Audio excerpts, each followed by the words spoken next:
Hello everyone, মনে আছে আমার একজন ফলোয়ারকে গিফট দিব বলেছিলাম? আমি এখন যাচ্ছি নড়িয়া বাজারে অ্যান্ড আমার একজন ফলোয়ার প্লাস আমার কাস্টমারকে আজকে 5,000 টাকার শপিং করে দিব। দেখি আপু আজকে আমার থেকে 5,000 টাকায় কী কী শপিং করে নিতে পারে। Let's go.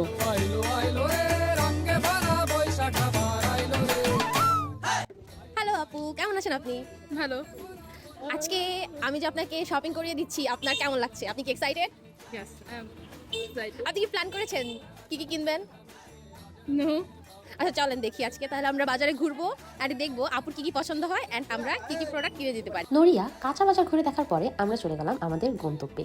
যেহেতু বৈশাখে শপিং করব, so dress, shoes and bag mandatory. এখানে ড্রেস কালেকশনগুলো খুবই সুন্দর ছিল। আমরা একটা একটা করে ড্রেস খুঁজছিলাম যে কোনটা আমাদের জন্য একদম পারফেক্ট হয়। অ্যান্ড ব্যাগ সেকশনের এই মিনি ব্যাগগুলো আমার কাছে খুবই ভালো লেগেছে। আমি নিজেও কয়েকটা ব্যাগ ট্রাই করে দেখছিলাম, কিন্তু আমাদের ব্যাগ সিলেক্ট করতে একদমই হ্যাসেল করতে হয় নাই। আমাদের একটা পারফেক্ট ব্যাগ পছন্দ হয়ে গিয়েছিল। এটা ছিল মোস্ট স্ট্রাগলিং পার্ট, যেখানে আমরা ড্রেস চয়েস করতে পারছিলাম না। একটা থেকে আরেকটা আরো বেশি সুন্দর ছিল। আমরা তাদের আরো কালেকশন এক্সপ্লোর করছিলাম এন্ড আমার কাছে এই আকাশি কালারের ড্রেসটা খুবই ভালো লেগেছিল। খুঁজতে খুঁজতে ফাইনালি আমরা একটা ড্রেস সিলেক্ট করতে পেরেছি and the dress was really pretty. Shopping করার মধ্যে একটা আলাদা আনন্দ আছে।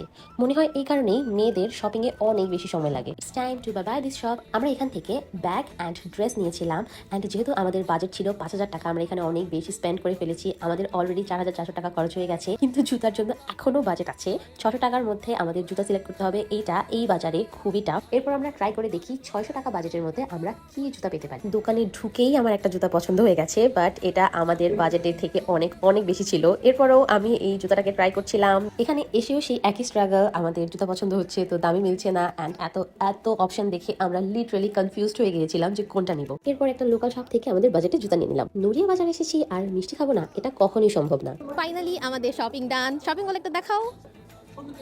শপিং করে আজকে কেমন লাগলো? বেশ ভালো লাগলো। Thank you for the shopping. সব শপিং পছন্দ হয়েছে? Yes.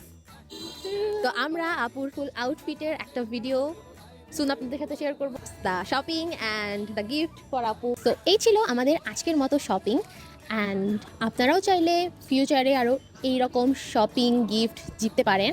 সো এই জন্য আমাকে ফলো করতে হবে অ্যান্ড আমার পেজে অ্যাক্টিভ থাকতে হবে। অ্যাক্টিভ মেম্বারদের মধ্যে থেকে আমি ফিউচারে আরও এরকম গিফটের আয়োজন করব। তো আমি এখন আমার গ্রামের বাড়িতে আছি, তো আমি সবাইকে নিয়ে এই গিভআওয়েটা করতে পারলাম না। শুধুমাত্র স্পেসিফিক আমার শরীয়তপুরের মধ্যে যারা আছেন তাদের সাথেই আমি এই গিভআওয়েটা করলাম। আমি পার্সোনালি চাচ্ছিলাম কেউ একজনকে শপিং করে দিতে, এই জন্যই এই গিভআওয়েটা অ্যারেঞ্জ করা। Stay connected and thanks for watching. Bye bye.